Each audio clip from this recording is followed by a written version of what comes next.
You don't know what got someone to their situation. You see furniture that's not there. You see a mat where someone's on the floor. How do you help that family, but not take that family's dignity away?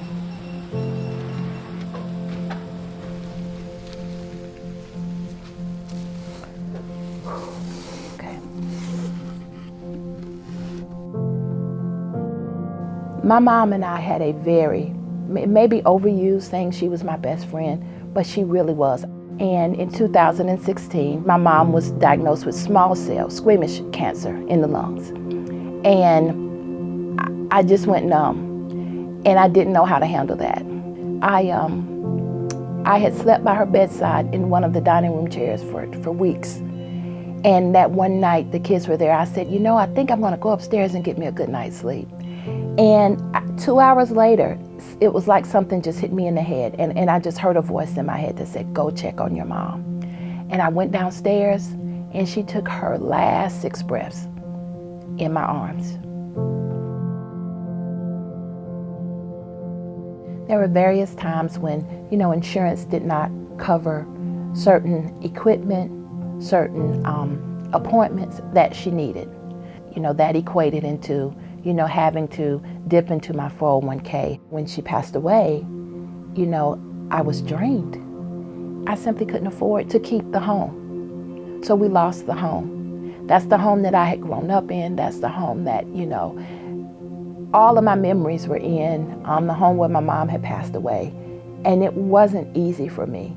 So now, technically, I was homeless. I'm in a situation where I'm grieving.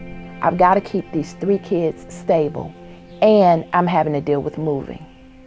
And it was so much, I just didn't know what I was going to do.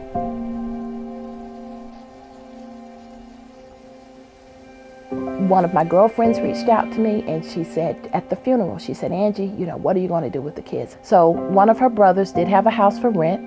I was thinking that I still had my items from my mom's house. When we went to move, I went into the home, and other than some extra bags of clothes that I hadn't taken with me, everything else was gone. The beds were gone, the furniture was gone. The stuff that I had supposedly hid in the basement had been broken into, and it was gone.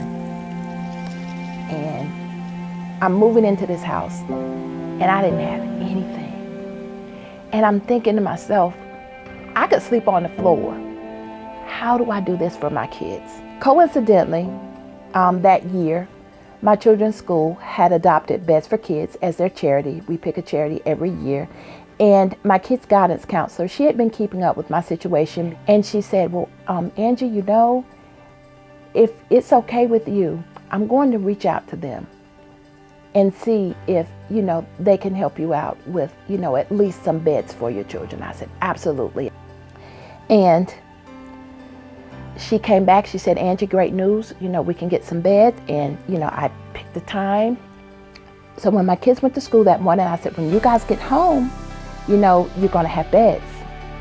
And they were so excited. We had rocked it out with the sleeping bags, and, you know, we were just kind of waiting on the beds, and I was outside. I was very emotional, waiting on the truck to come. You know, at this point, I wasn't down about my situation anymore. I was just really grateful that a community organization was there to help me out, and I could keep my dignity. And the truck pulls up, and I'm so thankful. My kids are gonna get beds. And so they opened the back, and then all of these things started coming off of the truck. You know, there was a living room table. There were 2 sofas, a dining room table, a bed for myself, beds for my kids. That truck pulling up at my home is one of the most vivid memories of my adulthood, and I just was so thankful for that sense of community. When I picked my kids up from school that day, their shock and expression outbeat mine by miles. But that day, it was furniture for kids, it was dining room for kids, it was kitchen for kids, bedroom for mom. It was just such a celebratory day. I could provide all the love I could provide us going forward. But Beds for Kids provided things that I couldn't have then. And I'm eternally grateful for that.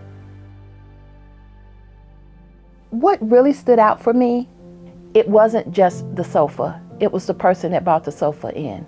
It was the person's spirit that brought the sofa in. It was praying standing in front of the sofa.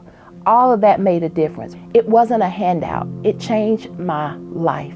It supported me being a mom. Again, those are benefits that no one could have told me were going to come from someone coming in your house and bringing furniture. Beds for Kids have provided this. I've provided this. Now, how do I provide more? I can't imagine those first days getting back out there if I would have had to eventually get those things myself, the amount of time that it would have taken for me to do that and for my kids to see a complete home. And they went from going to school in sleeping bags, clothes folded up in the corner, everybody staying in one room from 7 o'clock when they went to school until 3 o'clock that afternoon. They came home. My daughter had her own room, her own bed, her dressers. My sons had bunk beds and dressers. I had a bed, 2 dressers. And we could enjoy a meal together sitting at the table. In a matter of hours, the amount of time that somebody takes to work one day at work, it totally changed my kid's life in a matter of hours. And I'm so grateful for that.